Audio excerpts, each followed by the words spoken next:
I was sitting in a hospital waiting room last week when I overheard one of the most incredible arguments I've ever witnessed. One guy, who had this air of absolute, unshakable certainty, was telling another man that science was basically a giant conspiracy. The second guy, looking increasingly desperate, decided to try and find some common ground. Okay, he said, what about cars? Cars use high technology, and technology is from science. The first guy just laughed. Bull! Cars are from factories, not science. The second guy, bless his heart, tried again. You mentioned Jurassic Park. The dinosaurs in that are CGI. That's computer tech. That's science. Now you're telling me drawing is science. My 2-year-old draws. Finally, looking exhausted, the guy played what he must have thought was his ace. Look, he said, gesturing around the room. What about all this? Medicine. Didn't you use an oxygen tank last year? That's all science. It's keeping you alive. The first guy leaned forward, his voice filled with a kind of triumphant pity for the other man. He watched him deflate like a flat tire, and then added the line that really got me. With a confidential wink, he said, I don't read, so I don't fall into their traps. The sheer pride in that statement. The idea that not reading isn't a deficiency, but a deliberate, strategic defense against being fooled. It honestly left me speechless. Well, that's quite a worldview, isn't it? That mix of unshakable conviction, absolute certainty, and a very particular definition of reality. Hearing this story, we knew we had to take a deep dive into the kind of thinking that shapes such bold declarations. Today, we're unpacking a fascinating perspective shared by Mark Chu, whose writings offer us a unique window into how one might navigate the world. Indeed. And what's truly compelling here, I think, is not just the specific claims Mark Chu makes, but the underlying philosophy that connects them all. We'll explore the internal logic of this viewpoint, try to understand its foundations, and then gently compare it with other equally personal encounters with reality that genuinely challenge such fixed certainties. Okay, so let's start at the foundation of Mark Chu's perspective. He clearly states, the so-called science is just a bunch of nonsense trying to cover up secrets and skeletons so they can control people. And in his words, you can't trust no one in this dog-eat-dog world but your own gut. Right. This profound reliance on common sense and gut feeling is absolutely crucial. It positions personal intuition as the ultimate arbiter of truth, standing above any external evidence or established knowledge. It's a foundational stance, really. Gives a sense of control, maybe. Yeah, it seems like it. And from that very specific foundation, Mark Chu dismisses a whole range of widely accepted facts as rubbish. We're talking about everything from the moon landing and evolution to the Earth being round, vaccines, and the entire concept of climate change. He even rejects electric cars, unequivocally stating, you do not tell me how to live my life, stay out of it. And this comprehensive dismissal reveals a consistent pattern, doesn't it? Anything that challenges a personal comfort zone or a deeply held identity or perceived individual autonomy is automatically deemed suspect. It's like a protective mechanism against information that might disrupt a pre-established order. It's particularly intriguing how Mark Chu goes about finding proof for his claims that science is bad. He turns directly to movies. Right, the movie examples. Yeah, he argues that Jurassic Park teaches us, don't play with fire, The Fly shows science turning you into a half monster, and I, Robot warns of wicked science. He even advises, check them out and trust them. It's quite striking, isn't it? How fictional narratives, especially these cautionary tales, are used here as definitive proof for real-world scientific dangers. This bypasses empirical evidence entirely, opting for thematic storytelling, to reinforce a pre-existing bias. It's really about the moral of the story, not the science. So it's less about the actual science in those films, which is often pretty shaky anyway. Exactly. And more about extracting a convenient cautionary tale. Precisely. He's not engaging with the underlying science or, frankly, the fact that they are fiction. He's leveraging the emotional impact of these stories to validate his pre-existing beliefs about science being inherently dangerous or manipulative. And he extends this principle right into the home, too, particularly when it comes to education. Mark Chu says his kids are smart because they flunked their math and science. That's another layer. He dismisses concepts like negative numbers and geometry as just weird words just to confuse people. Instead, he states his boys just need to learn how to be men and put food on the table, and my girls just need to learn to stay in the kitchen, and that's that. Well, this raises an important point about the practical implications of such a worldview. It's not just a rejection of academic subjects, is it? It's a deliberate choice that aligns with a very specific traditional set of perceived values and, well, rigid gender roles.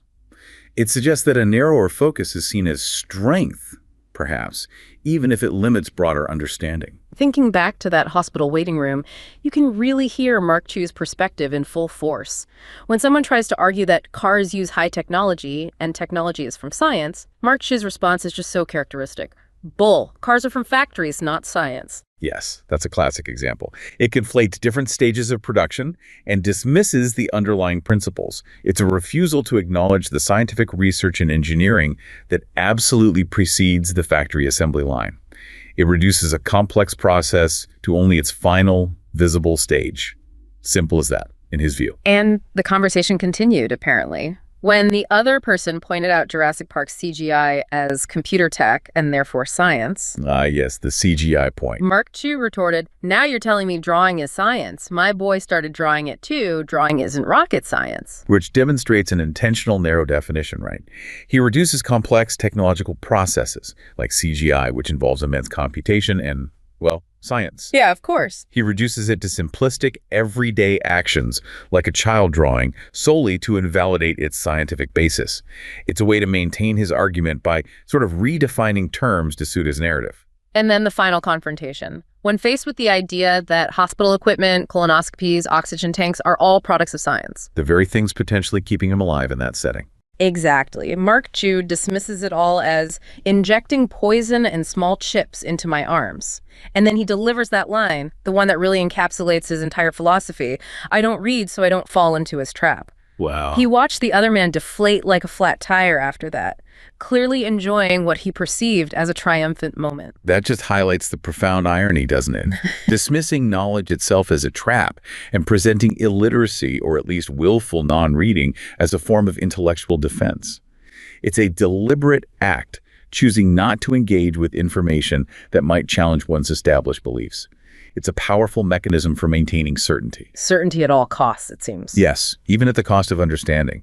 It tells us something profound, I think, about how humans often prioritize the comfort of their existing worldview over engaging with potentially challenging facts. And it speaks to how difficult it can be to shift a perspective when one's sense of self and security is so deeply wrapped up in it. Absolutely. The trap isn't the information itself in this view, but the perceived threat it poses to an individual's firmly constructed reality. But okay, what happens when these firmly held beliefs collide with the messy, undeniable realities of life?